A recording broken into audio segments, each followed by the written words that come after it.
on with my day. I just wanted to reiterate that I will be focusing a lot more on addiction recovery with this channel. I'll be reading out of the big book and various other things. I gotta, come up with some ideas in regards to that. But one thing that I will say is that when you're in early recovery, or I mean, no matter how long you've been in recovery, it's always good to have a support system. It's always good to be able to talk things out with other people in recovery. That's something that's helped me myself because, I've dealt with a lot of, horrible people. I mean, there was times when I was a horrible person too, you know what I mean? But I dealt with a lot of different bizarre situations, and I was the kind of person who's like, oh man, that only happens to me. That never happens to anybody else. But that's not the case. And I actually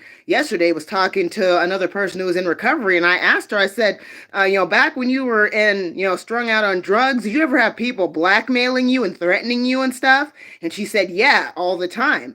And the reason why I asked her that is because when I was like at the beginning of my heroin addiction, I literally had people threatening me, telling me that they were going to call CPS on me.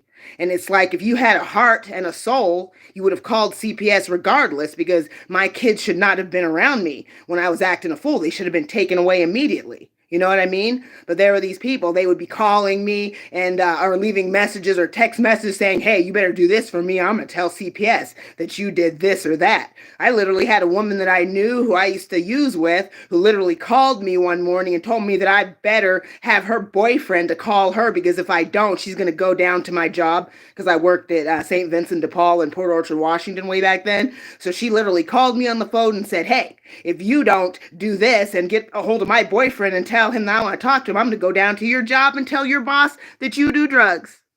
She literally said that, and she did it too.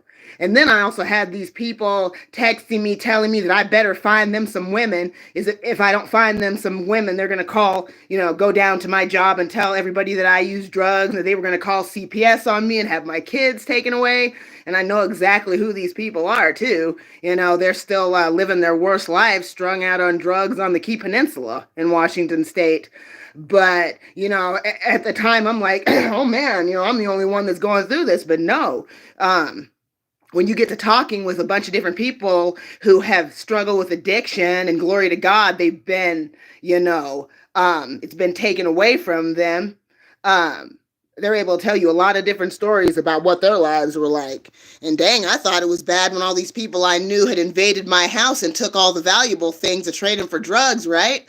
Well, another one of my really close friends who's also in recovery said that she literally had a man take over her house and wouldn't let her leave, and he's beating her up and stuff. And I'm like, dang, that's insane. You know what I mean? And I mean, I've heard so many horrible, horrible stories about stuff that's happened to people, and it all has to do with, drug addiction, drug abuse, and all of that. I mean, no good can come of that except for if you're able to get clean and sober and stay clean and sober. So that being said, guys, I'm going to let you go because I, have to go. So if you haven't subscribed to this channel, please do. It's free to subscribe, and it helps me out a lot. My goal is 1,000 subscribers by the end of February. So y'all can make that happen. I can't, but with your help, I can. Have a wonderful day. God bless you all. Bye-bye.